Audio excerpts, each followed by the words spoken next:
Hello everyone, good afternoon. कैसे हैं आप लोग? तेज़ी से लाइव जुड़ते जाएं मुझसे और आज की क्लास स्टार्ट की जाए। आप लोगों ने मध्यकालीन इतिहास पढ़ना शुरू किया है और उम्मीद है कि समझना भी शुरू कर दिया होगा, क्योंकि यूपीएससी और स्टेट पीसीएस की तैयारी करने का मतलब ये है कि आपकी समझ बहुत बेहतरीन होनी चाहिए किसी भी टॉपिक पर। तो तेज़ी से आप लोग जुड़ते जाएँ, क्लास को लाइक और शेयर करते जाएँ, जिससे तेज़ी के साथ और भी बच्चे जुड़ सकें और इस क्लास का लाभ उठा सकें। मैं आपसे बता दूं कि मेरी क्लास पढ़ने के लिए और समझने के लिए आपको कुछ सावधानियां रखनी होंगी, जैसे कि मेरी क्लास 2 मिनट भी आप मिस मत किया करिए। क्लास जब स्टार्ट हो तो जुड़ जाइए और जब तक मैं क्लास जो है बंद नहीं करता, अपना लेक्चर खत्म नहीं करता, तब तक मुझे सुनते रहिए। मैं इतिहास को अलग अलग टॉपिक में बांट करके नहीं पढ़ाता। मैं सारा का सारा जो आपका सिलेबस है वो एक दूसरे से कनेक्ट करते हुए टॉपिक को फिर आगे बढ़ता हूँ। तो आप लोग जो है तेज़ी के साथ मुझसे जुड़ते जाएं और फिर क्लास स्टार्ट कर दी जाए। एक बार क्लियर कर दें, मेरी आवाज़ आप लोगों तक पहुंच रही है? क्या आप लोग मुझे सुन पा रहे हैं? मेरी आवाज़ क्लियर पहुंच रही हो तो एक बार यस लिख करके बता दें। एक बार यस लिख कर कमेंट करें। क्या आप लोग मुझे सुन पा रहे हैं? सभी को गुड आफ्टरनून। मेरी आवाज़ क्लियर हो तो एक बार बता दें। ठीक है, आवाज़ क्लियर है। आवाज़ क्लियर है तो समझना शुरू करिए। कल जहाँ पर मैंने अपना लेक्चर समाप्त किया था, वहाँ से आपने इस बात को समझा होगा, कि भारत में 2 विदेशी आक्रमणकारियों के बारे में मैंने बताया और आपने देखा फाइनली ये पढ़ाना पड़ा मुझे कि वो दोनों जीत हासिल किए भारत में। इस बीच में भारत के कुछ बहादुर लोग थे जिन्होंने बहुत सारे विदेशी आक्रमणकारियों को, यहाँ तक कि विदेश में जा करके भी लोगों को हराया। लेकिन उनका इतिहास क्योंकि बहुत प्रसिद्ध नहीं हुआ भारत में, उनके बारे में बहुत कुछ लिखा पढ़ा नहीं गया, इसलिए थोड़ी सी चर्चा करके उनके बारे में मैं फिर आगे बढ़ गया। हाँ, थोड़ी सी चर्चा इसलिए क्योंकि आप लोग आने वाले समय में जो है ऑफिसर बनने वाले लोग हैं, तो आपको देश के इतिहास के बारे में सब कुछ पता होना चाहिए। मैं यहाँ पर वही पढ़ाऊंगा जो एग्जाम ओरिएंटेड होगा, जो एग्जाम में पूछा जाता है या जो पूछे जाने की सबसे ज्यादा संभावना होती है। पर कुछ बातें आपको समझाने के लिए बीच बीच में जो आवश्यक होगी मैं करता रहूंगा। हाँ, मैं जो कुछ बातें यहाँ पर करूंगा समझ जाना कि बहुत आवश्यक होगी तभी करूंगा, नहीं तो नहीं करूंगा। भारत के ललितादित्य मुक्तापीठ का नाम मैंने लिया था, बप्पा रावल का नाम लिया था, एक और नाम अभी लेने जा रहा हूं मैं उत्तर प्रदेश की राजनीति में और वैसे भी वहां के जो क्षेत्रीय लोग हैं उनके बीच में एक ज्वलंत मुद्दा है। अभी आपने सुना होगा श्रावस्ती की तरफ राजा सुहेल देव की कहानी। अभी कल ही बच्चों मैं आप लोगों को बता रहा था कि किस तरह से जो है महमूद गजनवी ने आक्रमण किया और मैंने महमूद गजनवी के कुछ सेनापतियों का नाम लिया था और महमूद गजनवी के जितने भी सेनापति थे उनके बारे में मैंने कहा था कि एक सेनापति हुआ करता था मसूद गाजी। दरअसल होता ये था कि भारत में मैंने कहा था कि महमूद गजनवी का जो टारगेट था वो मंदिर था या मंदिर पर आक्रमण करना और उसमें से सोना लूट लेना। लेकिन हुआ क्या कि महमूद गजनवी जो है वो आक्रमण पे आक्रमण करके लूटपाट करके चला जाता रहा, कई बार आया कई बार गया। तो उसका तो हौसला बढ़ा हुआ था ही, उसके कुछ सेनापतियों का भी हौसला बढ़ा हुआ था। उसका एक सेनापति हुआ करता था मसूद गाजी और मसूद गाजी ने एक बहुत बड़ी गलती कर दी। मसूद गाजी जो है ये वेस्ट यूपी से बढ़ता हुआ ईस्ट यूपी की तरफ चला गया। मैंने कहा है कि आपको मैं मैप से पढ़ाया करूंगा, तो थोड़ा सा ध्यान दें। यहाँ पर यदि मैं भारत का मानचित्र लूं तो थोड़ा सा ध्यान से देखिए, आप कुछ बातें समझ जाएंगे। यहाँ से क्या है कि अफगानिस्तान की तरफ से निकलता हुआ और इधर जो है पंजाब हरियाणा, अगर आप पंजाब हरियाणा बेल्ट पर इधर ध्यान दें आप तो कुछ इस तरह से दिल्ली क्रॉस करता हुआ मथुरा के आसपास कन्नौज, फिर जब ये उत्तर प्रदेश में आगे बढ़ गया महमूद गजनवी का सेनापति मसूद गाजी, बहुत ध्यान से सुनते रहना, उसके बाद ही जाकर के आप मेरा कॉन्सेप्ट और लेक्चर समझ पाएंगे। तो यहाँ पर क्या है कि मसूद गाजी अयोध्या में जाकर तोड़ फोड़ करने लग गया, मंदिर तोड़ने लगा, जो उसके बारे में मिलता है। और वहीं पर एक बहुत ही शक्तिशाली शासक हुआ करते थे राजा सुहेल देव। उन्होंने मसूद गाजी और उसकी सेना को घेर करके बुरी तरीके से मौत के घाट उतार दिया। अब अभी वहां पर बहुत कुछ चर्चा मिलती है राजा सुहेल देव के बारे में, और अभी आप न्यूज में भी देख रहे होंगे, तो हो सकता है आपसे क्वेश्चन इस पर पूछ लिया जाए। लेकिन किताबों में बहुत ज्यादा चर्चा राजा सुहेल देव की नहीं है। बेटा एक बात बहुत अच्छे से समझ जाओ, फिर मैं आगे बढ़ता हूं। भारत का जो इतिहास है, मैंने कल ही कहा था कि ज्यादातर भारत का इतिहास विदेशियों के द्वारा लिखा गया, और जब विदेशी इतिहास स्वयं लिखेंगे, अपने बारे में इतिहास लिखेंगे, भारत के बारे में भी लिखेंगे, तो अपनी प्रशंसा अधिक करेंगे, ना कि भारत की। जो अपना इतिहास स्वयं लिखता है वो कभी नहीं लिखेगा कि भारत के किस खोपचे में ले जाकर हमको किसने 4 पंच मारा था, वो ऐसा तो नहीं लिखेगा। भारत में अगर कोई बहादुर व्यक्ति किसी विदेशी को हराए तो विदेशी अपने बारे में ये तो नहीं लिखेगा मैं यहां पर हार गया। तो विदेशियों की प्रशंसा इतिहास में कुछ ज्यादा ही है, पर इससे आप लोग इमोशनल मत होइएगा। देखो मैं इतिहास को थोड़ा इमोशनली पढ़ाता हूं, मुझे पढ़ाने दीजिए। अगर आप भी इमोशनल हो गए तो समस्या हो जाएगी। एक पेशेंट डॉक्टर के पास जा करके इमोशनली रोने लग जाए कि सर बहुत पेन है शरीर में, क्या करूं, कुछ दवा दीजिए वरना मैं मर जाऊंगा, और डॉक्टर भी साथ साथ मरीज के रोने लग जाए कि भाई साहब आपका दर्द मुझसे देखा नहीं जा रहा, तो आप सोचिए फिर इलाज कौन करेगा। आप लोग को तो समझना है, इतिहास से सीख लेनी है। इतिहास पढ़ा इसलिए जाता है कि पास्ट की गलतियां वर्तमान में दोहराई ना जाएं। अब मैं यहां आपको अलग से ज्ञान नहीं दे रहा, ये सिलेबस है, कॉन्सेप्ट है, टॉपिक है आपका। मैं ऐसा क्यों कह रहा हूं? मैं आपको चाणक्य की याद दिला रहा हूं अभी पर। यहां पर चाणक्य की चर्चा करने जा रहा हूं। एक समय पर जब सिकंदर ने भारत पर आक्रमण किया था, उस समय पर पूरे भारत की बात छोड़िए, पाकिस्तान जो आज की डेट में है, वहीं पर 300 क्षेत्रीय राज्य थे, छोटे छोटे। सिकंदर उसमें से कुछ राज्यों से लड़ा था, मात्र छोटे छोटे कुछ राज्यों से। उसमें एक राजा ने तो उससे ऐसी लड़ाई की थी कि सिकंदर को वैसी टक्कर किसी ने दी ही नहीं थी। बड़े बड़े साम्राज्य उसको वैसी टक्कर नहीं दे पाए थे। राजा पोरस ने, आपने सुना होगा, सिकंदर ने पोरस से प्रभावित होकर यह कहा था कि क्या करूं मैं आपके साथ। पोरस ने कहा जो एक जीता हुआ राजा पराजित राजा के साथ करता है। सिकंदर ने प्रभावित होकर पोरस का राज्य उसे वापस किया और भी कुछ क्षेत्र उसको दिया। पाकिस्तान क्षेत्र में एक छोटा सा राज्य था, वहां के पुरुष सिकंदर की सेना से लड़ते हुए मर गए। वहां की महिलाओं ने हथियार उठा लिया और तब तक लड़ती रही वो जब तक आखिरी महिला भी मर नहीं गई। ये हिंदुस्तान है। सोचिए, छोटे छोटे क्षेत्र के लोग लड़ लड़ करके सिकंदर जैसे लोगों की हालत खराब कर देते थे। यदि पूरा भारत किसी एक शासक के हाथ में होता, दुनिया में किसी में हिम्मत है वो आंख उठा के देख लेता भारत की तरफ। कल मैंने समझाया था इस बात को। इसीलिए जब चाणक्य ने देश की राजनीति में इंटरेस्ट लेना शुरू किया, चंद्रगुप्त मौर्य को साथ में लेकर के साम्राज्य प्रसार शुरू किया, तो उनका कहना ही यही था कि पूरा भारत किसी एक व्यक्ति के हाथ में हो, शक्तिशाली हो, फिर कोई विदेशी भारत की सीमा में घुसने का प्रयास नहीं कर पाएगा। और वही हुआ, सेल्यूकस ने प्रयास किया और चंद्रगुप्त मौर्य ने उसे हरा दिया। अब सोच करके देखिए, इतिहास से कुछ सबक लिया उस समय के लोगों ने। इसलिए अलबरूनी कहता था भारत के लोग मूर्ख हैं, पर इनके पूर्वज बुद्धिमान थे। मोहम्मद बिन कासिम ने आक्रमण किया, उस समय भारत छोटे छोटे टुकड़ों में बटा हुआ था, राजपूत आपस में लड़ रहे थे। थोड़े समय बाद महमूद गजनवी ने आक्रमण किया, भारत छोटे छोटे टुकड़ों में बटा हुआ था, लोग आपस में लड़ रहे थे। यदि किसी ने प्रयास किया होता पूरे भारत को एक सूत्र में बांधने का, एक करने का, तो आप सोच करके देखिए, फिर भारत में ये विदेशी आक्रमणकारी सफल ही नहीं होते, बिल्कुल सफल नहीं होते।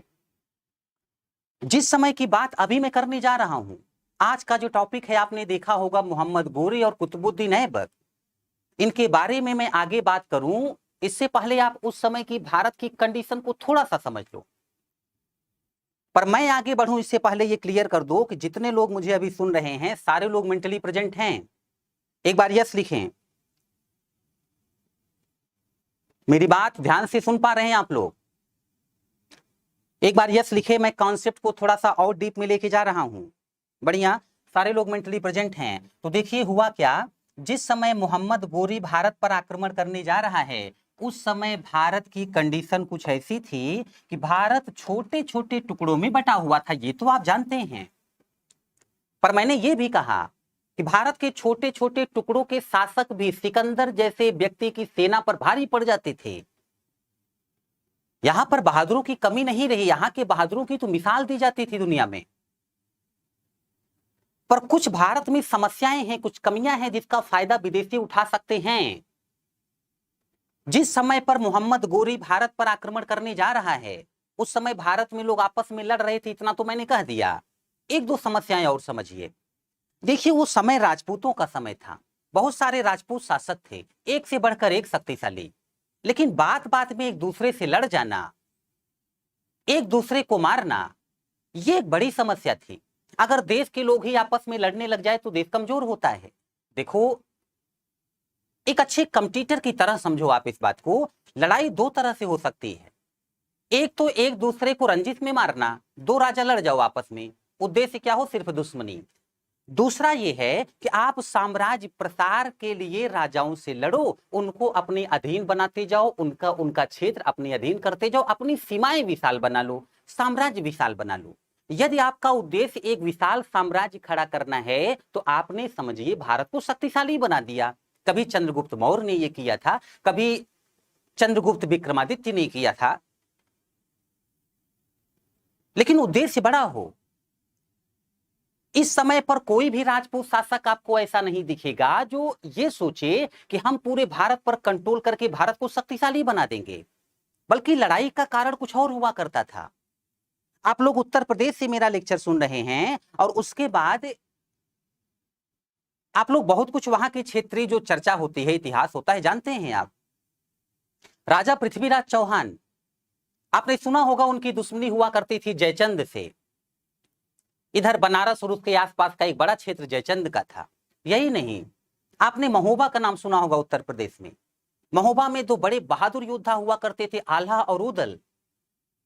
अब तो बहुत सारी मूवी, गाने और तमाम नए नए जो है इंटरेस्टिंग टॉपिक आ गए हैं लोगों के लिए, लोग इसमें खोए हुए हैं थोड़ा सा। एक समय पर उत्तर प्रदेश में जगह जगह पर जब कोई फंक्शन होता था तो आल्हा गाने वाले बुलाए जाते थे, और ऐसा आल्हा गाते थे आला उदल के बारे में कि लोगों के रोंगटे खड़े हो जाते थे। ऐसी बहादुरी की चर्चा है उनके बारे में, इतने बहादुर थे लोग।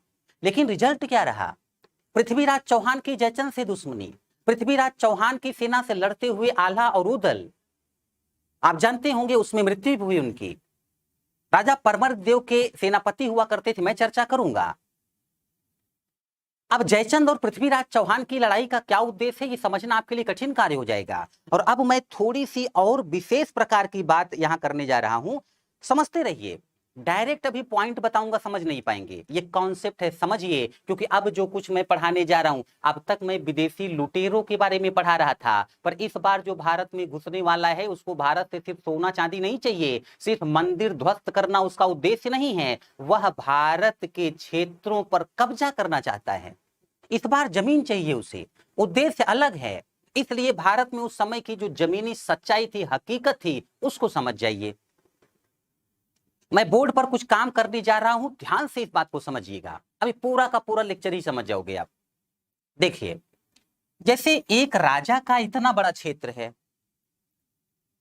और इस राजा के क्षेत्र में क्या है कि राजा बैठता है यहां पर बीच में, और उसने छोटे छोटे क्षेत्रों में अपना पूरा राज्य बांट दिया। बात को समझिए, पूरा का पूरा राज्य बांट दिया। अब यहां पर वो क्या करता है कि छोटे छोटे अधिकारी, जिनको बच्चों सामंत कहा जाता था, जिनको सामंत कहा जाता था, यहां पर क्या है कि उस सामंतों को ये एरिया दे दिया। सामंत मतलब छोटे राजा समझो आप। सामंत के पास अपनी सेना है, सामंत वहां पर प्रशासन करता है, वहां के लोगों के लिए सामंत ही राजा है।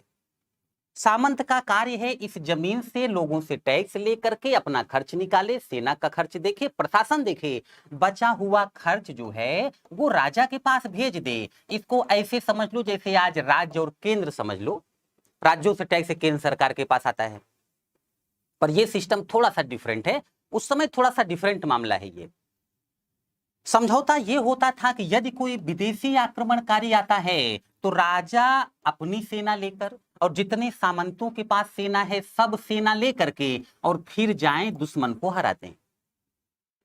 लेकिन सोच करके देखो, यदि कुछ सामंत राजा के विरोधी हो जाएं, मान के चलो कि राजा के पास 200 सामंत हैं, दुश्मन ने आक्रमण किया, 50 सामंतों ने ये प्लान किया कि इस बार राजा का युद्ध में साथ ही नहीं देते हैं और अचानक से हम अगर धोखा देंगे तो 150 सामंत ही लड़ेंगे और 150 सामंत लड़ेंगे तो दुश्मन इनको हरा देगा। जब राजा ही मर जाएगा तो फिर हम में से कोई राजा बन जाएगा। आपने दल बदल एक कानून बना था, सुना होगा इसके बारे में। एक समय पर चुनाव के बाद बहुत सारे सांसद या विधायक अचानक से दूसरी पार्टी में चले जाते थे और सत्ता जो है वो वह पार्टी बना लेती जिसका कुछ सांसद या विधायक साथ देते, क्योंकि वो बहुमत में आ जाता था। कुछ ऐसी ही सीन है यहाँ पर। दल बदल रोकने के लिए तो कानून बन गए, पर उस समय ऐसा कुछ नहीं है। यदि मौके पर सामंतों ने धोखा दे दिया तो सोच करके देखो, ऐसे में राजा कमजोर पड़ जाएगा। एक दूसरी बात समझो, जिस देश के लोगों में देशभक्ति हो, राष्ट्रभक्ति हो, उस देश को गुलाम बना ही नहीं सकते आप। कितना भी छोटा सा राज्य है वो, कितना भी छोटा सा देश है, किसी में हिम्मत नहीं होती कि इजराइल को गुलाम बनाने का सोच ले, हराने का सोच ले, क्योंकि वहां का हर बच्चा, हर महिला, हर पुरुष राष्ट्रभक्त है। वो अपने आप को ट्रेंड करके रखते हैं। वहां पर लड़के लड़कियों सबको आर्मी की ट्रेनिंग दी जाती है। वहां की महिलाएं मार्केट में जाती हैं तो एक हाथ में बच्चा, दूसरे हाथ में गन होती है। ये राष्ट्रभक्ति है।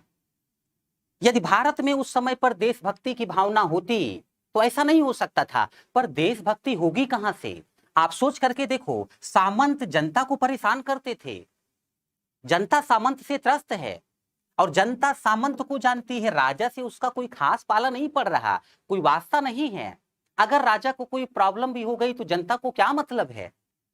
यदि राजा जनता से जुड़ा होता, जनता और राजा एक दूसरे का इमोशनली सपोर्ट कर रहे होते, तब बात अलग होती। और एक बात और भी समझिए आप, यदि ये सामंत जनता को परेशान कर रहे हैं और इन सामंतों को मार करके कोई विदेशी यहां पर आ जाए, वह भी जनता को परेशान करे, तो जनता को क्या फर्क पड़ा? उसको तो लगा पहले अपने सामंत थे वो भी हमें परेशान करते थे, अब ये विदेशी लोग आए हैं शासन करने, वो भी हमें परेशान करते हैं। इनकी लाइफ स्टाइल में कोई विशेष फर्क नहीं पड़ा। और जहां पर ऐसी समस्याएं हैं, ऐसी मानसिकता है, उस देश को हराना, वहां पर कब्जा करके रखना बहुत आसान होगा कि नहीं?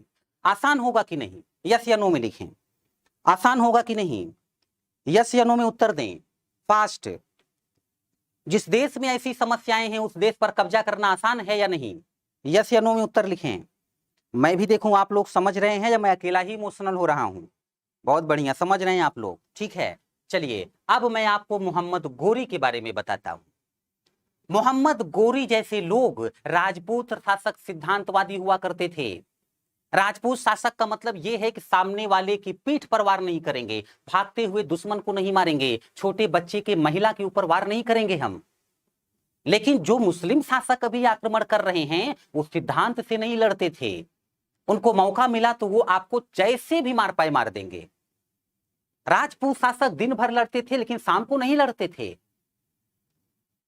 रात में लड़ाई नहीं होती थी। महाभारत के समय से यह सिद्धांत था। लेकिन मुस्लिम शासक इस बात में संकोच नहीं करेंगे कि आपकी सोती हुई सेना पर आक्रमण कर दें। याद रखिए, यदि दुश्मन छल प्रपंच करने पर तुला हुआ है तो आपको भी अपनी प्लानिंग थोड़ा सा चेंज करके सिद्धांत से समझौता करते हुए युद्ध जीतना चाहिए। हमारे इतिहास में यह बात महाभारत काल से ही लिखी गई है। स्वयं महाभारत में भगवान कृष्ण कई बार ऐसा करते हुए दिखे हैं। इतिहास से सीखना चाहिए। पर इस समय ना तो चाणक्य से किसी ने सीखा, ना बहुत पहले महाभारत के समय की जो राजनीति थी, जो कूटनीति थी, उससे किसी ने सीखा। और आज की डेट में देखिए, गोरी जिस प्लान से जीतेगा भारत में, पृथ्वीराज चौहान उसको समझते हुए प्लान नहीं कर पाए हैं। मैं ये नहीं कह रहा पृथ्वीराज चौहान जी की कमियां नहीं निकाल रहा, वो तो ऐसे महान शासक हैं, उनका नाम तो गौरव है भारत के लिए। लेकिन यही कमियां भारत पर भारी पड़ने जा रही हैं। इसी बात को थोड़ा सा समझ लीजिए, थोड़ा सा समझ लीजिए। मोहम्मद गोरी ने जिस समय पर भारत पर आक्रमण करने का प्लान बनाया, आक्रमण करना शुरू किया, मैं आप लोगों से पहले ही बता चुका हूं, क्योंकि जो मोहम्मद गोरी है, ये मोहम्मद गोरी जो है, ये गोर का शासक था। और ये जो गोर क्षेत्र पड़ता है ये अफगानिस्तान में पड़ता था। अफगानिस्तान में ये एक विशाल साम्राज्य खड़ा करना चाहता था। ऐसे में भारत पर आक्रमण करने का प्लान बनाया इसने। 1175 एडी की बात है। अब और ध्यान से सुनते रहना, कुछ और कॉन्सेप्ट की बातें अभी मैं यहां पर करूंगा और बहुत सारे फैक्ट की। यहाँ पर क्या है बेटा, जिस समय मैं समझा रहा हूं उस समय पर कोई कमेंट मत किया करिए, है ना। आप लोग सिर्फ सुनिए, जब मैं आपसे पूछूं आपका डाउट फिर कमेंट करिए, वरना ये लेक्चर समझ नहीं पाएंगे।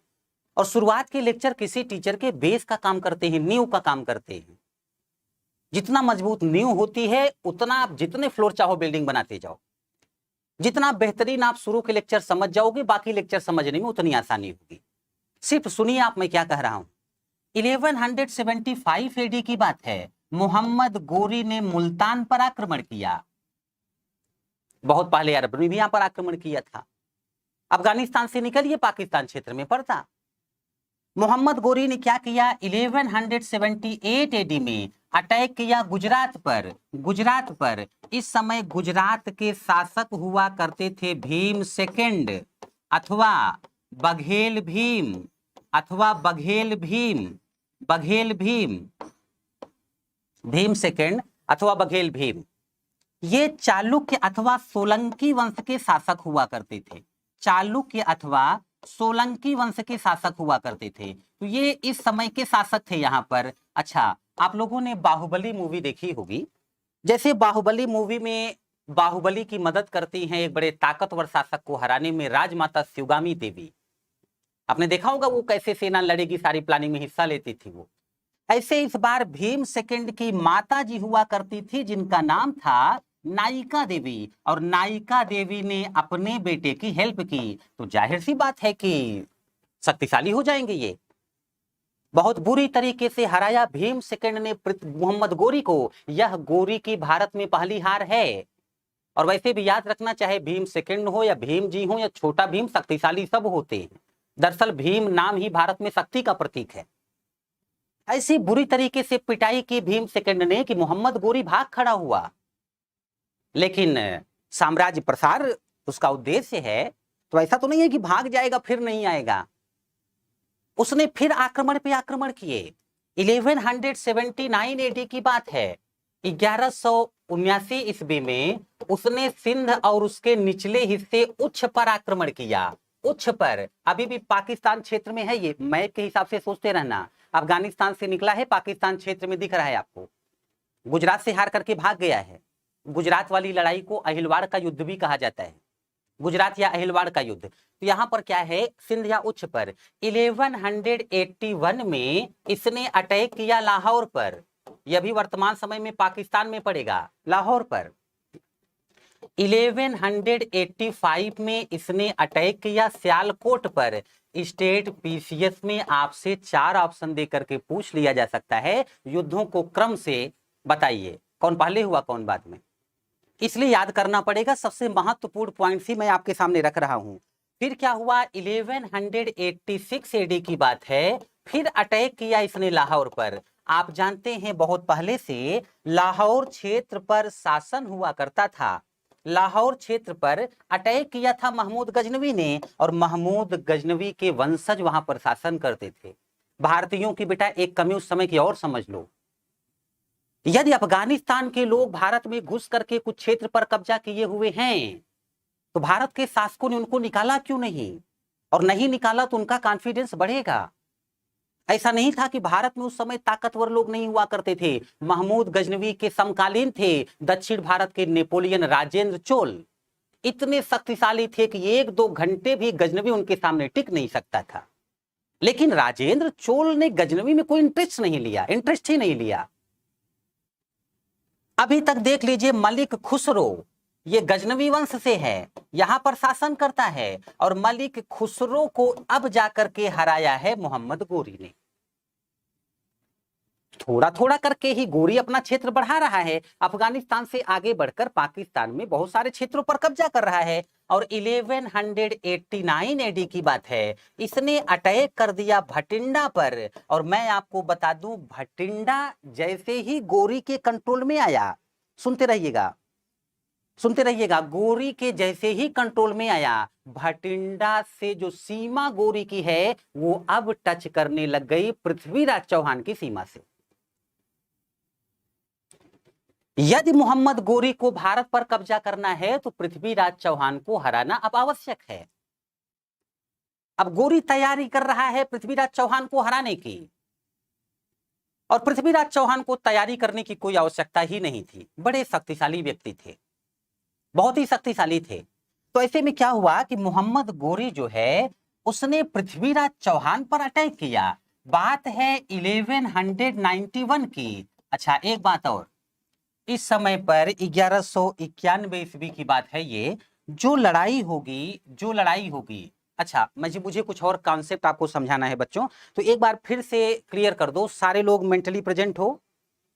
मेंटली प्रेजेंट हैं सारे लोग? यस लिखें तेजी के साथ। जो कुछ मैं अभी बता रहा हूं बाद के लेक्चर में भी आपके काम आएगा। सारे लोग मेंटली प्रेजेंट हैं? यस लिखें। बहुत बढ़िया।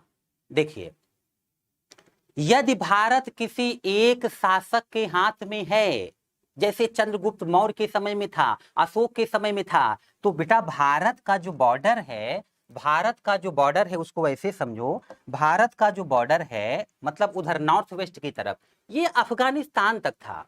ये जो है अफगानिस्तान तक था। अफगानिस्तान, कंधार, काबुल, यहां पर भारत देश के शासकों की सेना होती थी। यदि भारत देश का शासक शक्तिशाली है, उसका बॉर्डर अफगानिस्तान में है, तो इस बॉर्डर को कोई भी क्रॉस नहीं कर सकता, क्योंकि भारत का शासक शक्तिशाली है, उसकी सेना वहीं पर उसे हरा देगी।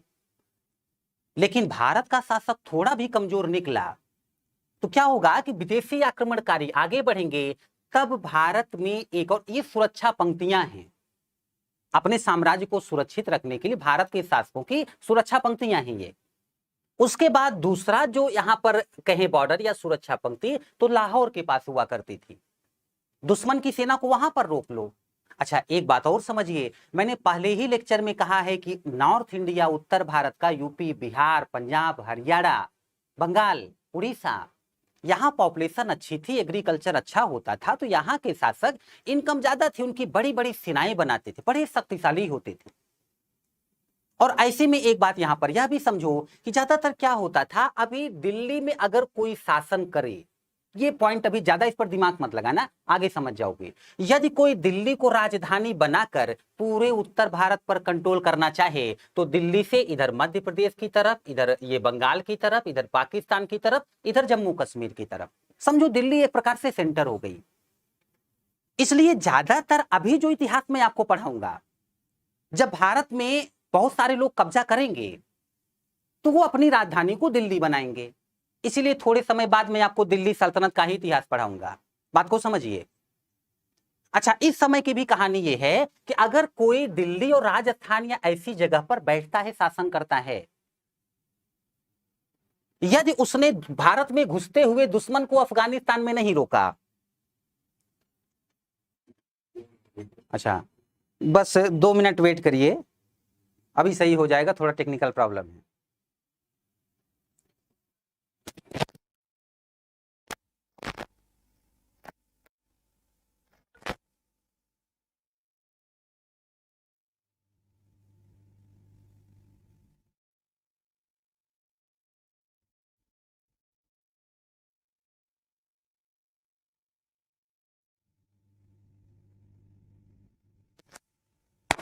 बेटा बस 2 मिनट वेट करिए, अभी सही हो जाएगा। कुछ तकनीकी समस्या है, कुछ तकनीकी समस्या है। वैसे आप लोग को मैं दिख रहा हूँगा यही काफी है, तो मुझे सुनते रहिए, मैं आप लोगों को अभी समझा देता हूं मैं क्या कह रहा था।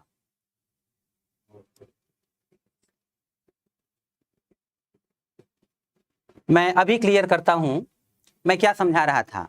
तो यदि कोई अपने दुश्मन को रोकना चाहे तो अफगानिस्तान में रोक दे, वहां के बॉर्डर पर। नहीं रोक पाता है तो थोड़ा सा प्रयास करके लाहौर में रोक दे।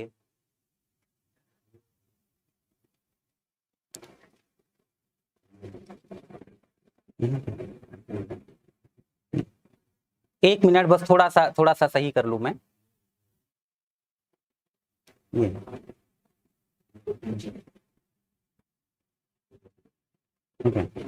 तो यहां पर क्या है कि अच्छा पेज चला गया, अच्छा कोई बात नहीं सर, मैं कर लेता हूं। तो यहां पर क्या है, यहां पर थोड़ा सा समझिए, अभी मैं अपनी बात को क्लियर समझा देता हूं आपको और आप समझ जाएंगे, आप समझ जाएंगे। यहां पर क्या है कि हाँ, तो यहां पर होता यह था बच्चों कि आप अपने दुश्मन को यदि रोकना चाहो और आप शक्तिशाली हो तो अफगानिस्तान में रोक दो। अफगानिस्तान में नहीं रोक पाते, इसको ऐसे समझिए, ये मैं आपको जब भी समझाता हूं तो आपकी दृष्टि थोड़ा सा वैश्विक हो, आप दुनिया पर ध्यान देते हुए उस समय का जो विश्व था उस पर ध्यान देते हुए फिर भारत को समझ पाओ। इसलिए मैं हमेशा वर्ल्ड मैप से समझाता हूं। मैं क्लास स्टार्ट करता हूं तो मेरे पीछे वर्ल्ड मैप होता है। दरअसल दुनिया में कहीं कोई समस्या है तो उससे और लोग जो है, ऐसा नहीं था अप्रभावित रहते, प्रभावित होते थे।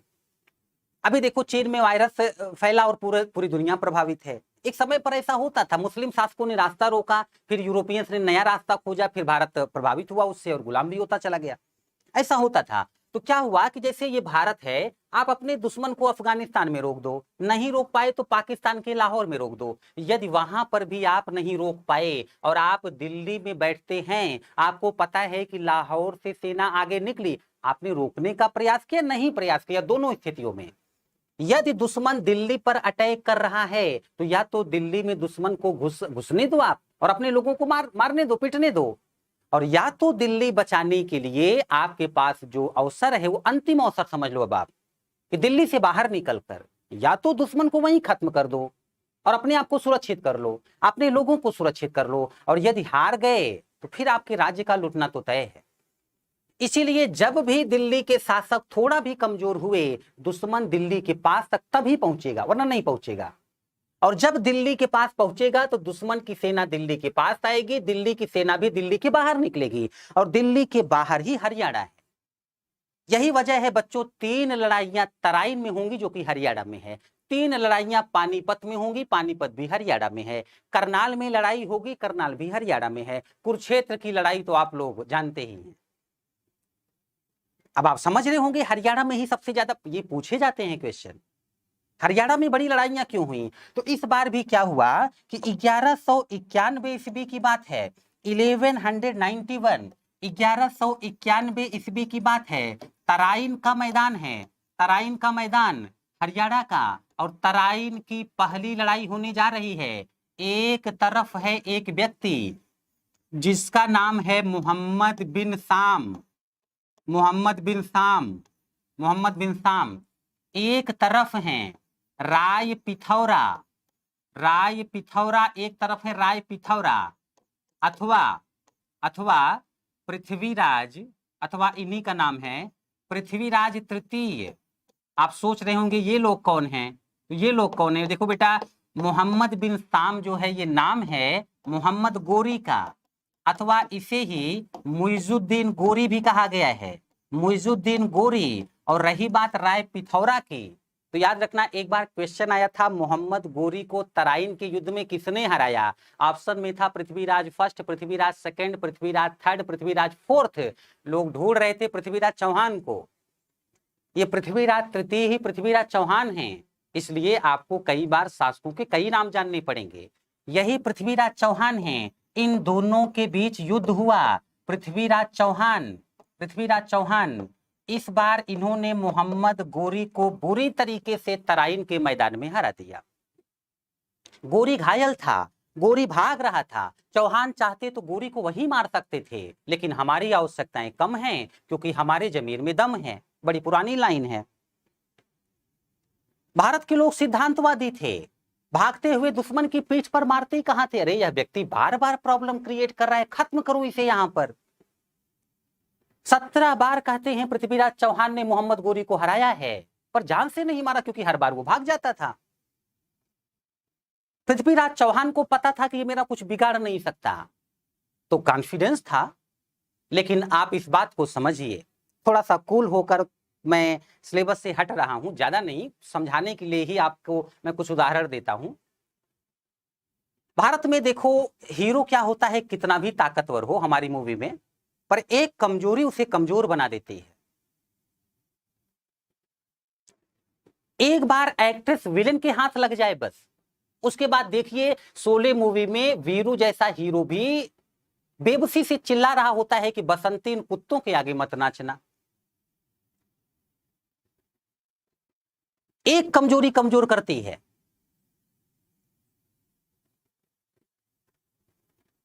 पृथ्वीराज चौहान बड़े शक्तिशाली थे, पर संयोगिता नाम की राजकुमारी से शादी करना चाहते थे। संयोगिता पृथ्वीराज चौहान से शादी करना चाहती थी, पर बीच में संयोगिता के पिता जयचंद अमरीशपुरी बने हुए थे, उनको लड़का पसंद नहीं था।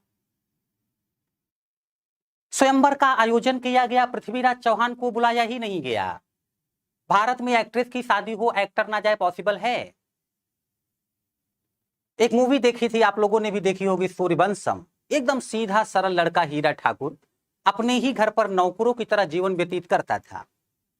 अचानक से क्या हुआ कि शादी तय हुई एक्ट्रेस की, और एक्ट्रेस ने बुलावा भेजा कि मेरी शादी होने जा रही है, आप आओ तो चले आओ। अब एक्ट्रेस बुलाए, एक्टर ना जाए, ऐसा पॉसिबल ही नहीं है। एकदम साधा सरल सीधा सरल लड़का बुलेट स्टार्ट करके टॉप गियर फुल एस्केलेटर में गया, और दुल्हन के कमरे में जाके वहां से आने तक कोई माई का लाल रोक पाया बीच रास्ते में? ये हिंदुस्तान है।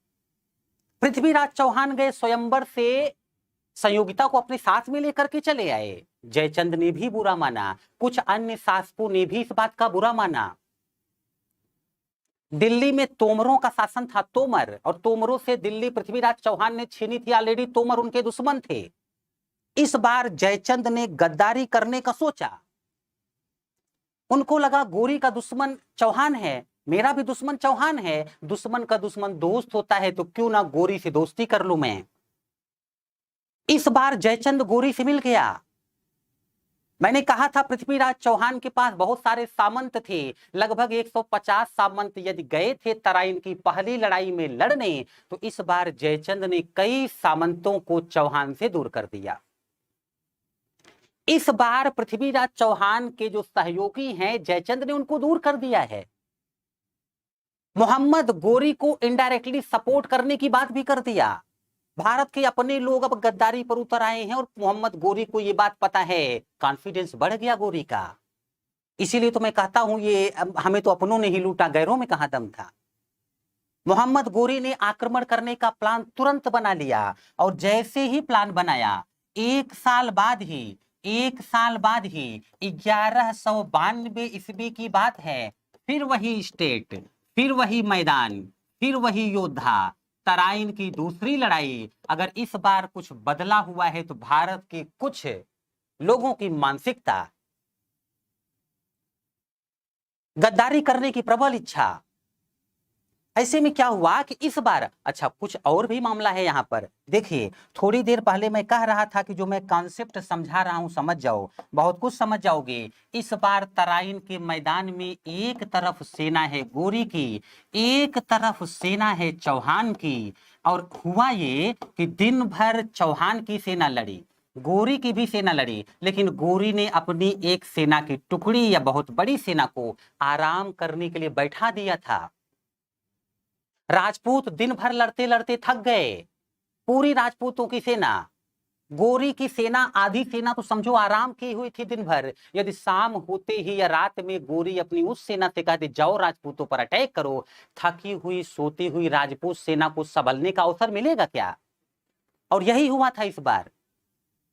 मोहम्मद गोरी ने चालाकी का प्रयोग करते हुए पृथ्वीराज चौहान को हरा दिया। और यह पूरे भारत की हार है, सिर्फ पृथ्वीराज चौहान की नहीं, क्योंकि इनसे ताकतवर शासक इस समय भारत में दूसरा नहीं था। एक इतिहासकार हैं गांगुली, उन्होंने कहा हुआ है कि पूरे भारत की हार है।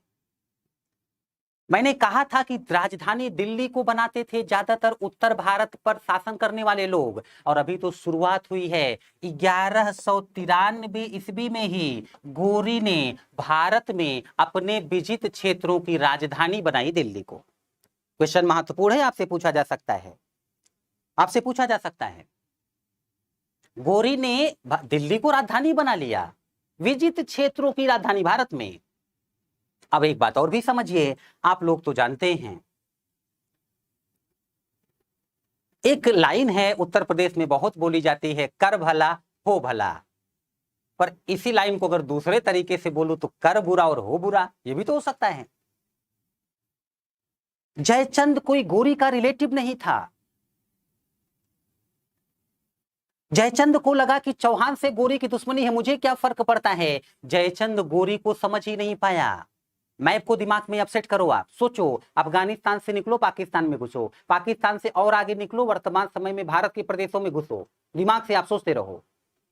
आप दिल्ली तक पहुंचो, दिल्ली से आधे घंटे भी बाइक अगर चला दूं मुखर्जी नगर से मैं 45 मिनट भी या 4 व्हीलर लेके निकल जाऊं तो आप ये समझिए कि उत्तर प्रदेश की सीमा में घुस जाऊंगा मैं।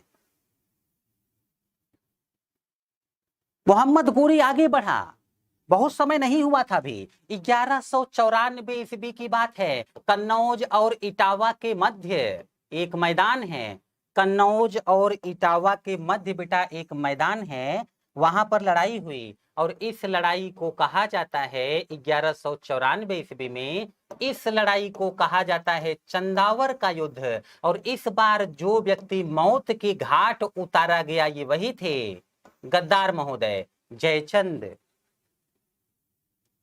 ये जयचंद हैं।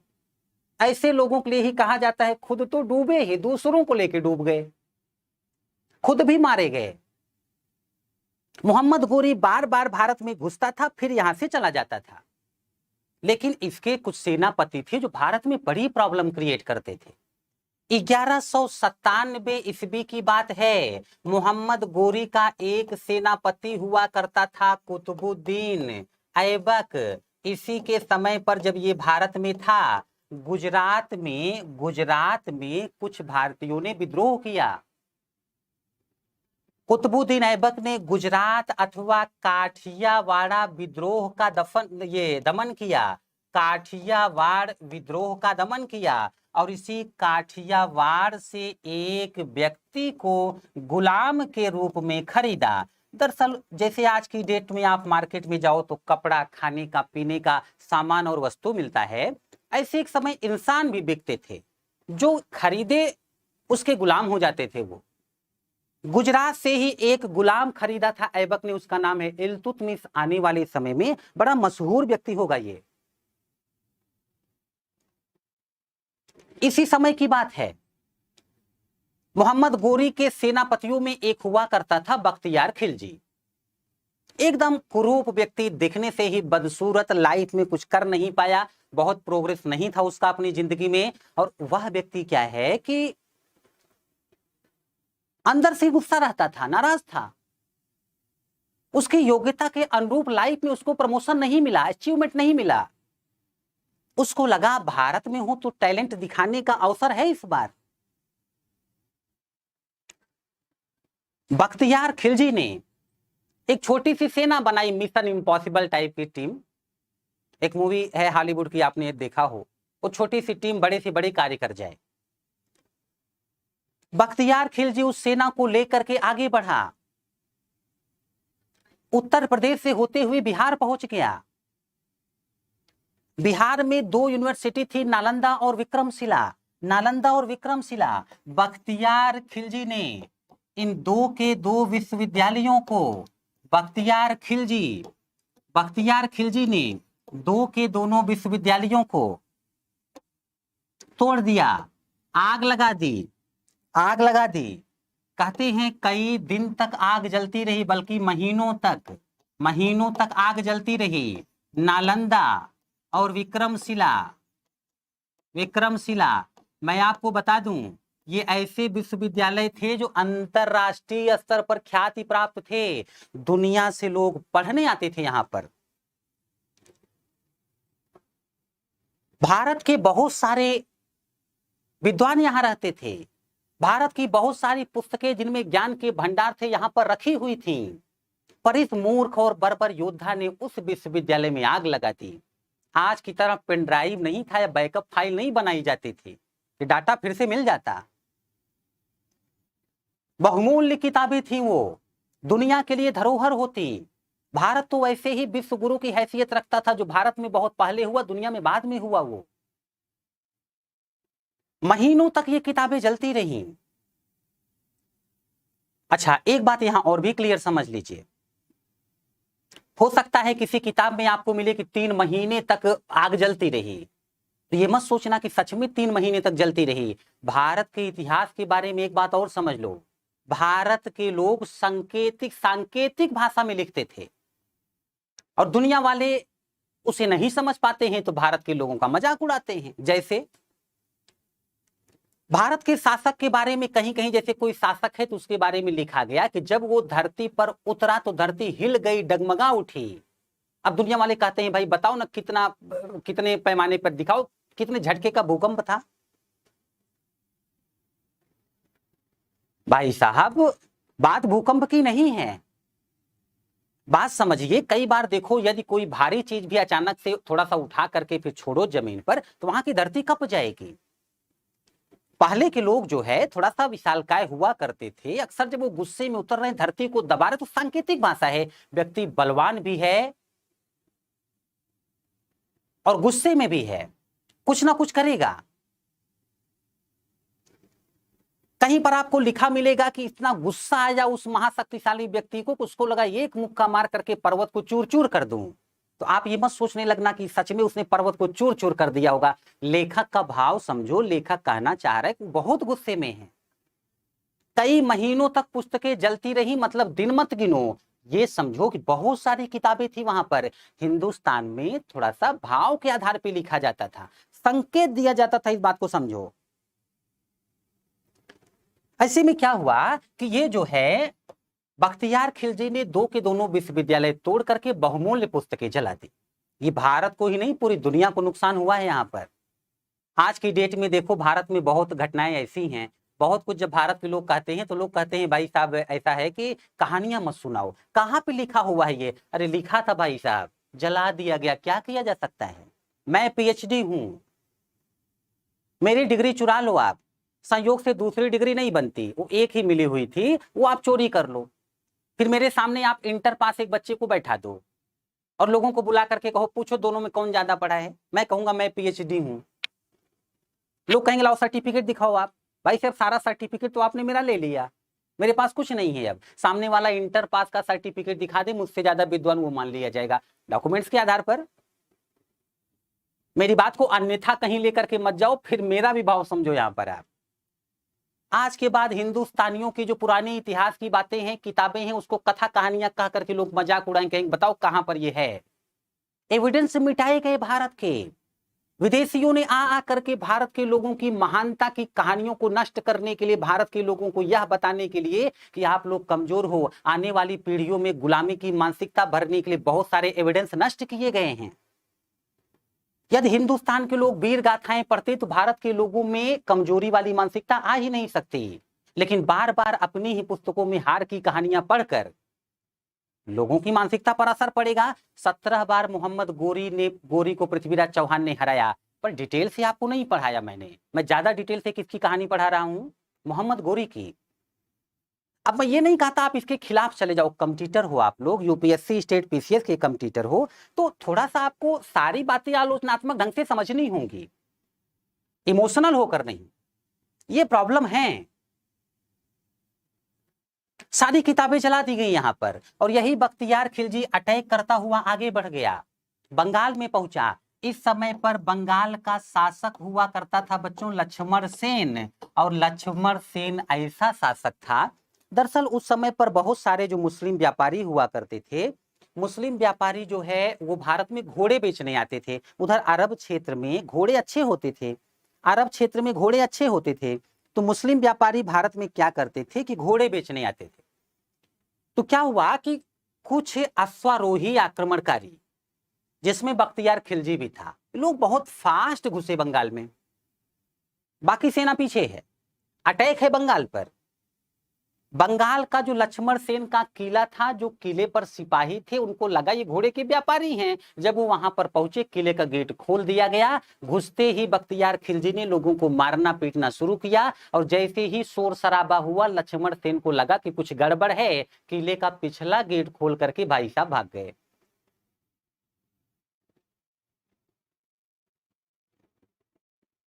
किले का पिछला गेट खोल करके लक्ष्मण सेन भाग गए। अब ऐसे नाकारा शासक होंगे तो आप समझ सकते हैं क्या होगा उस क्षेत्र का, जहां के ये लोग महाराजा धीराज होंगे। अब इसके आगे भी बात करने जा रहा हूं मैं, लेकिन आप लोगों से थोड़ा सा कुछ बात कर लूं मैं, जरा देखूं आप लोग मेरी बात समझ रहे हैं कि नहीं। कमेंट पर कमेंट तो आपके आते रहते हैं, और मैं कमेंट पढ़ाते समय तो नहीं देख सकता, जब डाउट लूंगा तभी देखूंगा। बट इससे आगे बढ़ने से पहले मैं ये देखना चाहता हूं कितने लोग मुझे ध्यान से सुन रहे थे। आप लोग मुझे बताएं, भारत पर आक्रमण करने वाला पहला मुस्लिम आक्रमणकारी कौन था? कमेंट करके बताएं। भारत पर आक्रमण करने वाला पहला मुस्लिम आक्रमणकारी कौन था? कमेंट करके बताएं।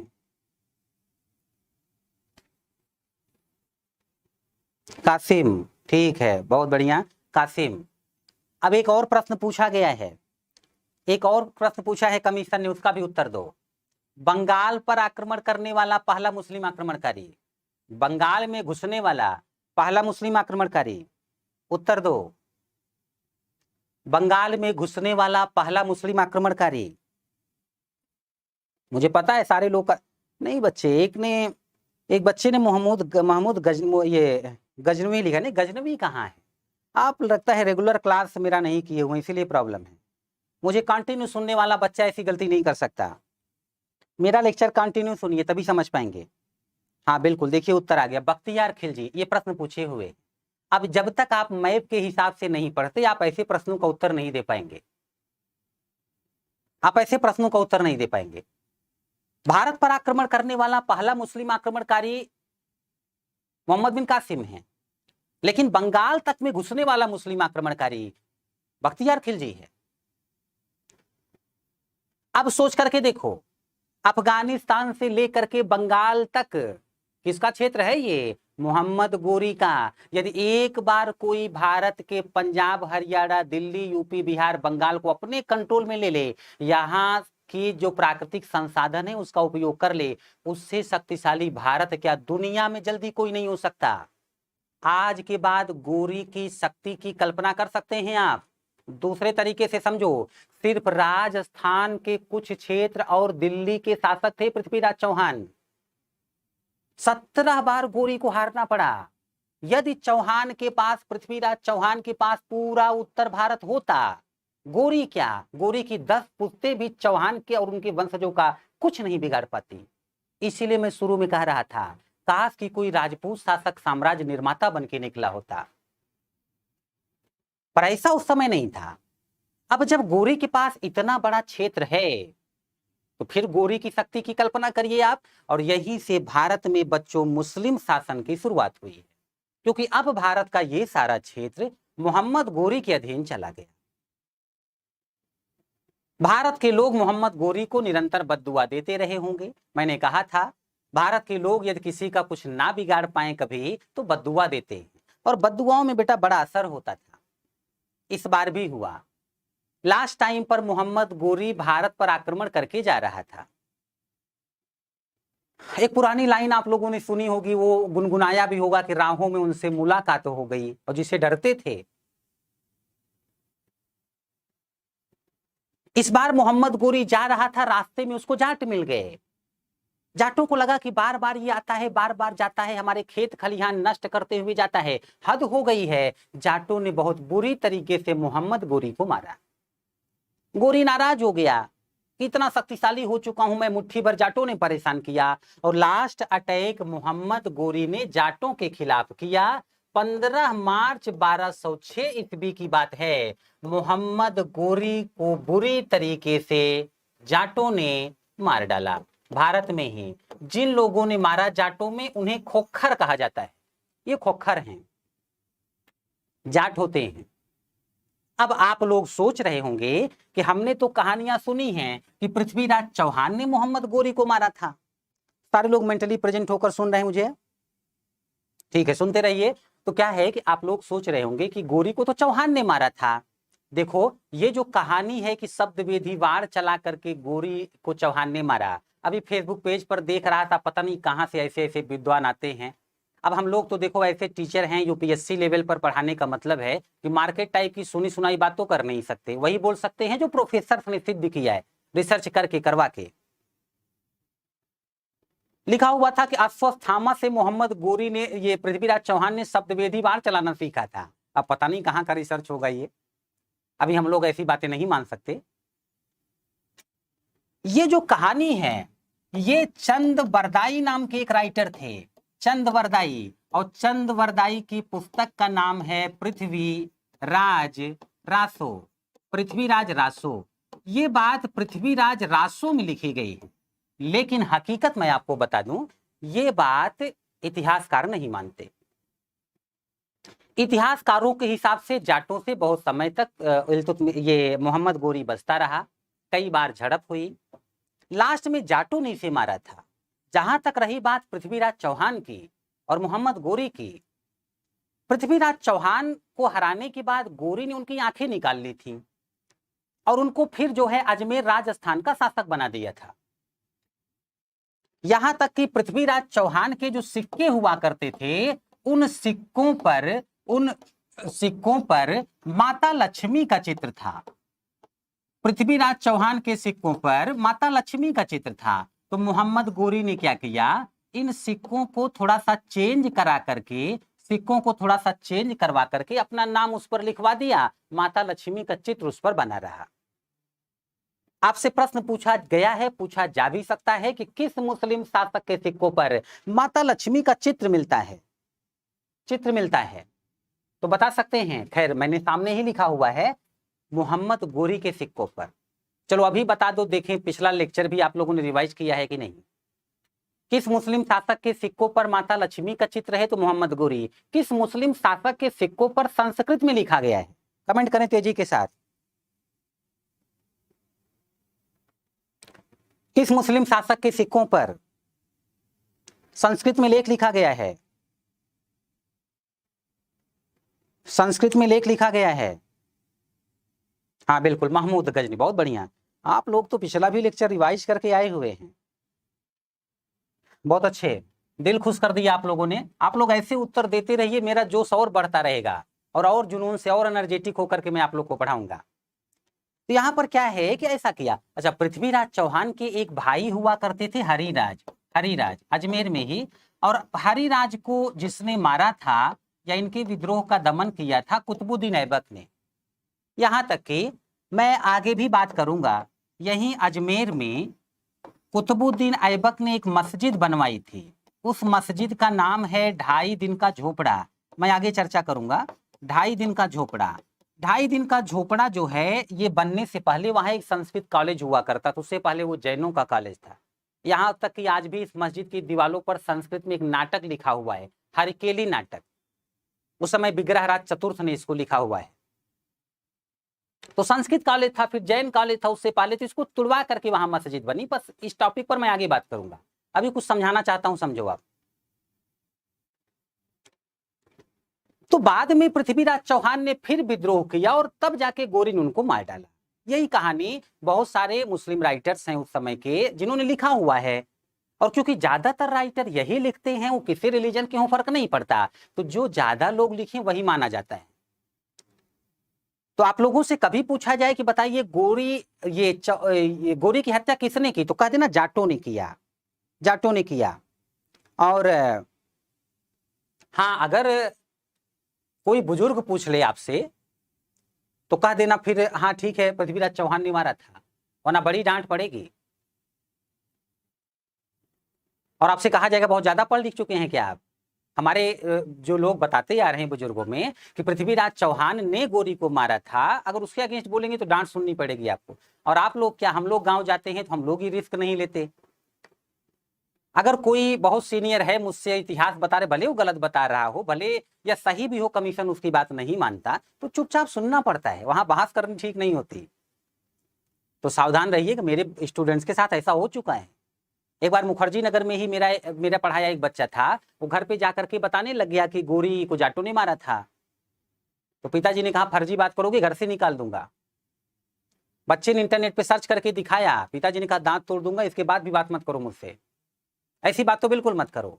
बच्चा अगले दिन मेरे पास आकर के बोला पिताजी ऐसे नाराज हो रहे थे। मैंने कहा बेटा क्या करते हैं पिताजी? बच्चे ने कहा सर डॉक्टर साहब हैं। तो मैंने कहा क्यों बहस कर रहे थे फिर?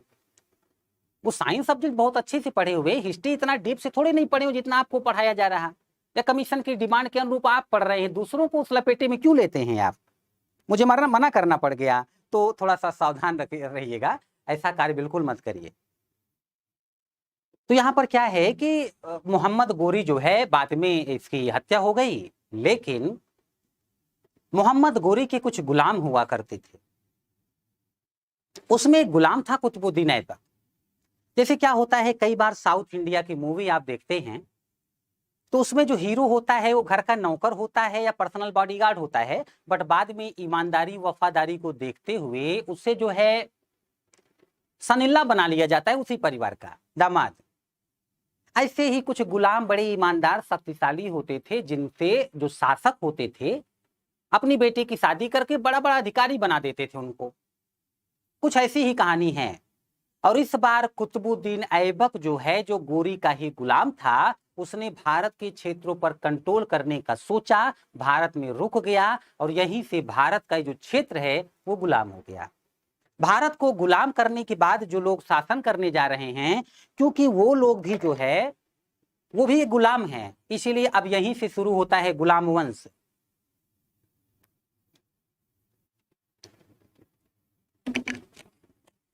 यहीं से बच्चों गुलाम वंश शुरू होता है, स्लेव डायनेस्टी, स्लेव डायनेस्टी। और देखो, क्योंकि अब मुस्लिम शासक भारत पर शासन करने जा रहे हैं, इनकी भाषा अलग थी, इनका कल्चर अलग था, ये अपने साम्राज्य को साम्राज्य, इंपायर नहीं, सल्तनत कहते थे। तो यहीं से मैं आप लोगों को पढ़ाना शुरू करूंगा सल्तनत काल, सल्तनत पीरियड। यहीं से आप लोग पढ़ेंगे अब सल्तनत काल, यहीं से आप लोग पढ़ेंगे सल्तनत काल।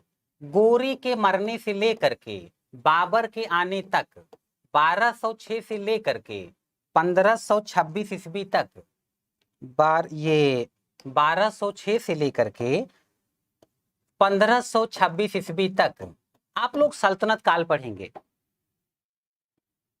सल्तनत काल में सबसे पहले जो शासन करने जा रहे हैं लोग वो गुलाम हैं, तो गुलाम पढ़ेंगे आप, गुलाम वंश। इसके बाद बहुत सारे वंश हैं, जैसे खिलजी शासन करेंगे, खिलजी वंश, तुगलक शासन करेंगे, तुगलक वंश, सैयद, सैयद वंश, लोदी, लोदी वंश। बहुत सारे वंश के बारे में मैं आपको इतिहास पढ़ाऊंगा। एक बात ध्यान में समझ ली, ध्यान से सुन लीजिए। हुआ ये है बच्चों कि भारत में घुस करके लूट करके भाग जाना एक बात है, भारत पर आक्रमण करके क्षेत्रों को जीत कर यहां बैठ करके शासन करना अलग बात है। और ये बहुत चैलेंज का कार्य था। अभी क्षेत्र जीता गया है पर विद्रोह समाप्त नहीं हुआ। बहुत सारे भारत के बहादुर शासक इन लोगों का जीना हराम कर देंगे भारत में। तो भारत में किस तरीके से ये मुस्लिम शासक अपनी शक्ति स्थापित कर पाएंगे, साम्राज्य को अस्थायी रख पाएंगे, ये मैं आप लोग को डिटेल से बताऊंगा। बहुत दिमाग लगाकर ये बातें समझना होगा। सल्तनत काल में सबसे पहला जो वंश है, जैसा कि मैंने बताया, वो कुतुबुद्दीन ऐबक का गुलाम वंश है। पर छोटी सी कहानी यहां पर और भी है। देखिए हुआ क्या, जैसे ये रहा गोरी। अब गोरी के कुछ दामाद थे, कुछ का मतलब अकेला कुतुबुद्दीन ऐबक नहीं है, गोरी की 3 बेटियां हैं, 3 दामाद थे। एक दामाद था ताजुद्दीन एल्दीज, ताजुद्दीन एल्दीज। ये बैठ गया अफगानिस्तान में, ये बैठ गया अफगानिस्तान में। दूसरा दामाद हुआ करता था नासरुद्दीन कुवाचा, कुवाचा बैठ गया सिंध में, ये सिंध पर कंट्रोल कर लिया। गोरी का कोई बेटा नहीं है। और उसके बाद तीसरा दामाद है ऐबक। अगर ऐबक की बात करूं तो ऐबक बैठ गया भारत में। तो आज के बाद गोरी के 3 गुलाम अफगानिस्तान से लेकर के भारत तक के क्षेत्रों पर कंट्रोल किए हुए हैं। इनके बारे में बहुत डिटेल से चर्चा करूंगा मैं। रही बात मोहम्मद गोरी की, तो मोहम्मद गोरी के दरबार में 2 विद्वान भी रहा करते थे। उन विद्वानों का नाम है फखरुद्दीन, ये फखरुद्दीन, फखरुद्दीन राजी, फखरुद्दीन राजी, फखरुद्दीन राजी और निजाम उरूजी, और निजाम उरूजी। ये जो है गोरी के दरबार में विद्वान रहा करते थे, है ना। और इस समय पर जैसा कि मैंने कहा, चंद बरदाई की किताब है पृथ्वीराज रासो। कुछ और भी किताबें हैं इस समय की जिससे आपसे क्वेश्चन पूछा जाता है। जैसे देखो, एक और किताब है, ये भारत के विद्वान है जयानक। जयानक ने एक किताब लिखी हुई है, किताब का नाम है पृथ्वीराज विजय, पृथ्वीराज विजय। ये जयानक की पुस्तक का नाम है पृथ्वीराज विजय। और एक और पुस्तक है जगनिक की पुस्तक का नाम है आल्हा खंड। मैंने आल्हा उदल की बात की थी, आल्हा खंड। आल्हा उदल जो है ये परमर्दिदेव अथवा परमाल देव के सेनापति थे, परमर्दिदेव अथवा परमाल देव, और ये शासक हुआ करते थे महोबा के। अच्छा, वो कौन सा मंदिर है जिसके बारे में कहा जाता है कि रात में जो है वो आल्हा जो है जाकर के वहां पुष्प चढ़ाते हैं? कौन सा मंदिर है, जानकारी में है किसी के? वो कौन सा मंदिर है? कहते हैं रात में गेट के, अगर आप गेट बंद कर दो फिर भी जो है सुबह वहां पर पुष्प मिलता है, और माना जाता है ये बहादुर योद्धा वहां पर जाकर के पुष्प चढ़ाता है आज भी। किसी की जानकारी में है?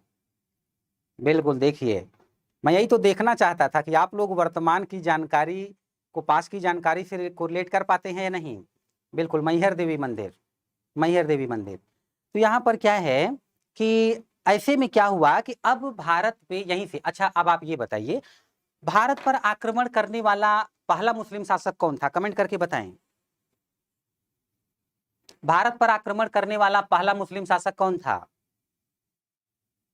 हाँ बिल्कुल, मैहर देवी मंदिर है। भारत पर आक्रमण करने वाला पहला मुस्लिम शासक,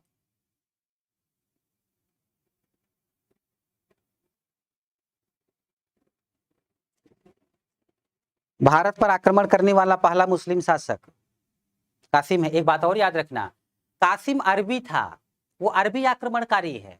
और मैं जो बोलने जा रहा हूं उसको नोट कर लो। चचनामा नाम की पुस्तक अरबी भाषा में लिखी गई है। अल बरूनी की पुस्तक किताबुल हिंद अरबी भाषा में लिखी गई है। पूछा जाता है, वो अरबी था, लेकिन महमूद गजनवी तुर्क आक्रमणकारी था। अगर आपसे तुर्क आक्रमणकारी के बारे में पूछा जाए तो महमूद गजनवी तुर्क है, मोहम्मद बिन कासिम अरबी था। लेकिन अभी जो प्रश्न करने जा रहा हूं उसके बारे में और ध्यान से सुनकर तब उत्तर दो। किस मुस्लिम शासक के समय से भारत में मुस्लिम शासन की शुरुआत मानी जाएगी? किस मुस्लिम शासक के समय से भारत में मुस्लिम शासक की शुरुआत, मुस्लिम शासन की शुरुआत मानी जाएगी?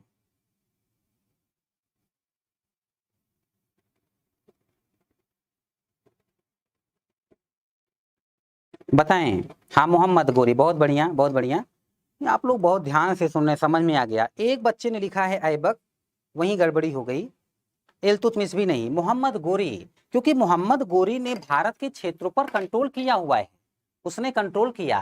और अभी अभी मैंने आपको थोड़ी देर पहले सामंतवाद बताया था, कैसे एक शासक जो है अपने क्षेत्र को सामंतों के बीच में बांट करके निश्चिंत हो जाता था।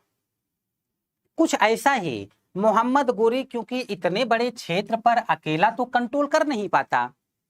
अचानक से आप जमीन पर कब्जा करते चले जाओ तो कंट्रोल कैसे करोगे? अभी अचानक से बहुत पैसा आ जाए तो उसको रखने के लिए भी सोचना पड़ता है, कहाँ इसे सुरक्षित रखा जाए, किस बैंक में डाला जाए और किस किस बैंक में और डाला जाए, ऐसा होता है। यहाँ तो इतने बड़े क्षेत्र की बात है, कैसे कंट्रोल में? अचानक से अब स्टेट पीसीएस का और एसएससी का और यूपीएससी की वैकेंसी तो नहीं निकाल देगा गोरी कि चलो प्रशासन करो भाई से, लोग आओ आप भर्ती हो जाओ,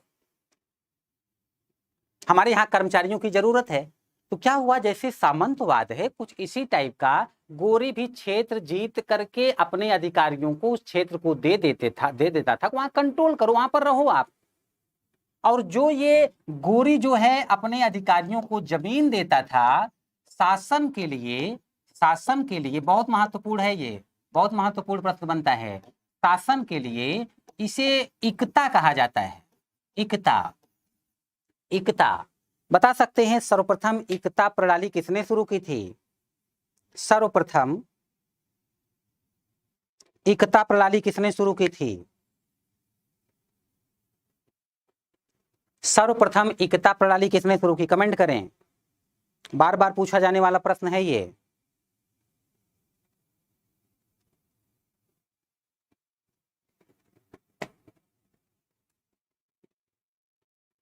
अफगानिस्तान का बड़ा हिस्सा भारत के पास ही था, सही लिखा आपने। गोरी, गोरी जो लोग जितना मैं पढ़ाया हूं उससे ज्यादा थोड़ा भी जानते हैं, वही मिस्टेक कर रहे हैं। अभी इल्तुतमिश का नाम लिख रहे हैं, दरअसल भारत में पहली बार किसने शुरू किया तब इल्तुतमिश होगा। मैं पढ़ाऊंगा, मैंने पहली बार पूछा, इसलिए जो पढ़ो बहुत क्लियर पढ़ो, कंफ्यूजन में एक दो प्रश्न भी गलत हो जाएं तो फिर साल भर की मेहनत बेकार कर देते हैं। और मैं आपको इस तरह से समझाते हुए आगे बढ़ूंगा कि कंफ्यूजन होगी ही नहीं, बस मेरा लेक्चर कंटिन्यू सुनते रहो। बस एक लेक्चर बीच में ब्रेक कर दिया तो सारी मेहनत मेरी बेकार और आपकी भी बेकार। तो ये मैं इसलिए नहीं कह रहा कि आप लोग सुनते रहें मुझे, ये इसलिए कह रहा हूं इसमें आपका भला है।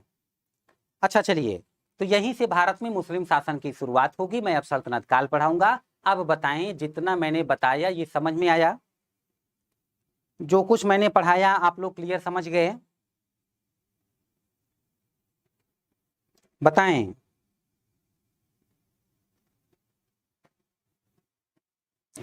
गोरी भारत का नहीं हो सकता। गोरी मतलब अफगानिस्तान और उसके और वेस्ट में शासन था उसका। अफगानिस्तान का कुछ क्षेत्र भारत के पास रहा करता था, पर पूरा अफगानिस्तान नहीं। तो गोरी भारत का नहीं था, विदेशी था। सारे लोगों को मेरा लेक्चर समझ में आया? मेरी बात समझ गए आप?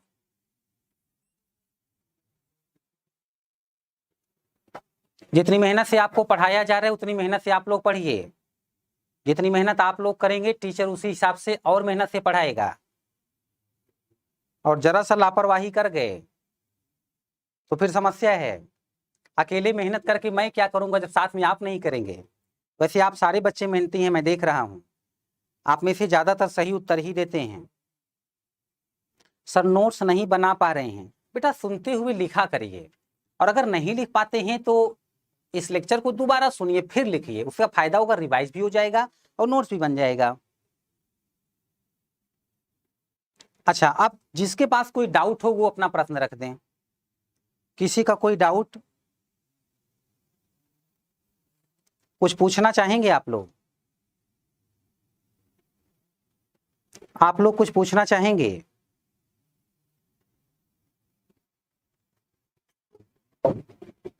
नहीं, बहुत बढ़िया। मैं जान रहा हूं बहुत सारे लोग नोट साथ में बना लेते हैं। स्मार्ट बच्चे हो आप लोग, बनाना भी चाहिए।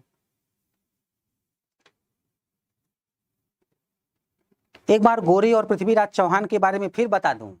देखो, दो ही मशहूर लड़ाई है जिसके बारे में आपसे प्रश्न किया जाता है गौरी और पृथ्वीराज चौहान के बीच।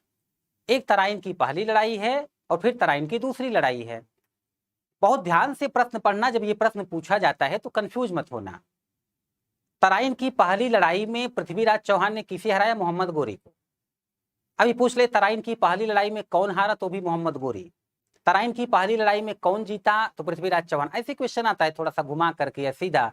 लेकिन तराइन की दूसरी लड़ाई में कौन जीता? तो मोहम्मद गौरी जीता। किसको हराया? पृथ्वीराज चौहान को। पृथ्वीराज चौहान ऑप्शन में ना हो तो राय पिथौरा होगा, राय पिथौरा भी ना हो तो पृथ्वीराज थर्ड होंगे। इतनी सी बात है। और इससे ज्यादा डिटेल में तो मैंने अब समझा दिया। फिर से तराइन के मैदान में मैं आपको पहुंचाऊं। देखो, मेरा टारगेट ये होता है कि जब मैं पढ़ाऊं तो मैप से, मेरे लेक्चर से आप इमेजिन कर सकें, सोच सकें। जिस समय का इतिहास मैं पढ़ा रहा हूं उस समय के इतिहास में आप ऐसा इमोशनली जो है घुस जाएं कि सब कुछ आपको समझ में आता रहे कि क्या हो रहा था। तो एक बार ध्यान से मेरा लेक्चर सुनोगे तो कंफ्यूजन होगी ही नहीं, और होगी तो मैं यहां पर हूं ही, सारे डाउट सॉल्व कर दूंगा। भारत में पहली बार एकता प्रथा किसने प्रारंभ किया? ये प्रश्न मुझसे आगे करना। अगर पहली बार एकता किसने शुरू किया तो मोहम्मद गौरी ने। ये प्रश्न बेटा मैं अगला लेक्चर लूंगा तब आप समझ पाओगे। गौरी ने डेथ के टाइम पर इल्तुतमिश ने फिर डिक्लेयर किया। अच्छा हाँ, ये भी मैं बात करूंगा, इल्तुतमिश के बारे में चर्चा करूंगा। जितना मैंने पढ़ाया उतने से प्रश्न करो। प्रश्न उत्तर तो मैं आपके सारे दे दूं। हम लोग इतिहास बहुत समय से पढ़ा रहे हैं और यूपीएससी स्टेट पीसीएस के लिए बहुत डिटेल से कई सालों से पढ़ाया जा रहा है। तो आपको उत्तर तो मैं दे सकता हूँ, लेकिन और बच्चे कंफ्यूज हो जाएंगे जिनकी जानकारी अभी स्टार्ट हुई है, जो बेसिक से पढ़ रहे हैं। तो आगे मैं बात करूंगा। बड़ी तेजी से कमेंट आ रहे हैं, बहुत सारे लोग लिख रहे हैं सर आपने शानदार पढ़ाया, बहुत बहुत धन्यवाद। कुछ डाउट हैं जो बड़ी तेजी से कमेंट भाग जा रहा है तो मैं देख नहीं पा रहा। जो डाउट मैं देख पा रहा हूं उसका उत्तर दे रहा हूं। क्या भारत के किंग ने विदेशों पर आक्रमण किया है? देखो, वैसे भारत के जो लोग होते थे वो कितने भी शक्तिशाली हो जाएं, बट जियो और जीने दो वाली मानसिकता में विश्वास करते थे। तो दुनिया को अपने कंट्रोल में ले लो, ऐसा भारतीय शासकों की कभी इच्छा नहीं रही, कभी टारगेट नहीं हुआ। हाँ, कुछ एरिया ऐसा था जो कई बार भारत में ही लगाता था तो उस पर कंट्रोल होता था, और कुछ विदेशी क्षेत्र भी थे जहां पर कब्जा था। जैसे भगवान राम ने श्रीलंका पर आक्रमण किया, बात इतिहास की है, पर उसे अपने कंट्रोल में नहीं लिया। पर कई बार भारत के ऐसे शासक भी रहे हैं जिन्होंने श्रीलंका पर कंट्रोल कर लिया, उसके बाद जो है म्यांमार पर कंट्रोल करके रखा, उसके बाद उधर आप साउथ ईस्ट एशिया में चले जाओ, इंडोनेशिया आसपास, वहां भी कंट्रोल करके रखा। अभी देखो बड़े बड़े हिंदू मंदिर और बौद्ध स्तूप वगैरह वहां पर हैं, लेकिन अलग टारगेट था, ऐसा नहीं था कि दुनिया पर कंट्रोल कर लो। ऐसा सोचा होता तो दुनिया भारत के कंट्रोल में ही होती। चंद्रगुप्त मौर्य जैसे लोग बड़े शक्तिशाली थे, बट ऐसा टारगेट नहीं था। दरअसल भारत की सीमाएं जो हैं बच्चों, वो प्राकृतिक रूप से जैसे निर्धारित थी। उत्तर में हिमालय, दक्षिण में हिंद महासागर, ईस्ट में म्यांमार तक चले जाओ, वेस्ट में अफगानिस्तान तक चले जाओ। तो भारत के जो शासक होते थे, यदि उनको पूरा भारत कंट्रोल में लेना है तो यही अपनी सीमा बना देते, और नहीं बन पाती तो इसके लिए प्रयास करते थे, बस इसके बाहर निकलने का सोचा ही नहीं गया। अरब ईरान पर कब्जा किया था क्या सर? देखो, अरब ईरान में कुछ लोग गए जरूर थे, लंबे समय तक वहां रहे, शादी किए, बहुत सारे लोगों को हराया, उनका नाम मैंने लिया है, पर बहुत चर्चा उनकी नहीं है, किताबों में ज्यादा लिखा नहीं है, तो क्वेश्चन भी नहीं करता कमीशन। जैसे बप्पा रावल, जैसे ललितादित्य मुक्तापीड, ये लोग घुसे थे उधर अरब और इराक की तरफ। अच्छा खुशबू जी, क्या प्रश्न है आपका? फिर से करें, मैं देख नहीं पाया, क्या प्रश्न था आपका, बताएं क्या प्रश्न था आपका? अच्छा, मत चूको चौहान, सचिन जी, हाँ चंद्रबरदाई ने ऐसा लिखा हुआ है। हाँ, अभी तो सेंट्रल एशिया में बड़ी लड़ाई है देशों के बीच में आपस में, वो अलग मैटर है। गजनवी और गोरी दोनों अफगानिस्तान के थे। बिल्कुल, गजनवी कोई भी मुस्लिम शासक होगा उसका इनडायरेक्टली टारगेट धर्म प्रचार होगा ही, कई बार डायरेक्टली भी। गोरी को खोखरों ने मारा था, जाटों ने, ऐसा कमीशन पूछ चुका है। मैं अपनी तरफ से कोई जानकारी आपको नहीं देता, जो बुक्स में है, प्रोफेसर लिखते हैं, कमीशन प्रश्न करता है, वही आपको बताया जाता है। अच्छा, बप्पा रावल जी आपको बहुत ज्यादा पसंद है, बहुत बढ़िया बेटा, पसंद होने भी चाहिए। ये लोग तो भारत की शान थे। अफसोस की बात, इनके बारे में ना ज्यादा लिखा गया, ना ज्यादा पढ़ाया जाता है।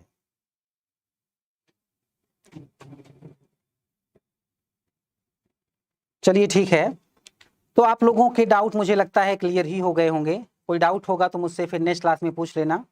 हिस्ट्री की बुक घटना चक्र का प्रीवियस ईयर सॉल्व करो आप, और उसके बाद ये किरण कंपटीशन की बुक ले लो, ऑब्जेक्टिव टाइप में है, एंशिएंट मेडिवल मॉडर्न पर लिखी गई है, वो ले लो आप, सफिशिएंट हो जाएगा, इससे ज्यादा नहीं पढ़ना। हिस्ट्री के सारे डेट्स को याद कैसे करें बेटा? शॉर्टकट कोई नहीं है, थोड़ी मेहनत करनी पड़ेगी। मैं कॉन्सेप्ट ही ऐसा समझाऊंगा, ध्यान से सुनते रहो, ज्यादा मेहनत नहीं करनी पड़ेगी। कॉन्सेप्ट से समझते हो तो फैक्ट याद करने में आसानी होती है। गोरी कहाँ का था? गोर अफगानिस्तान का। कुछ बच्चे बीच बीच में बिना कहे प्रेजेंट लिखते रहते हैं, बहुत अच्छा लगता है, बहुत अच्छा लगता है कि आप लोग प्रेजेंट हैं और उत्सुक हो जाते हैं हम लोग कुछ और ज्ञान आपको देने के लिए। बहुत अच्छे बच्चों, तो चलिए आज की क्लास में यहीं तक है ना, आज की क्लास में यहीं तक।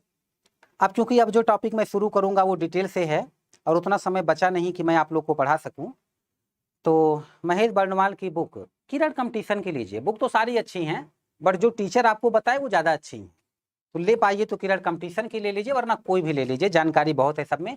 वैसे जितना मैं बता रहा हूँ इतना दिमाग में रखकर एग्जाम हाल तक चले जाओ तो समझो बहुत बड़े बहादुर हो आप। चलिए ठीक है, मिलेंगे नेक्स्ट क्लास में, धन्यवाद।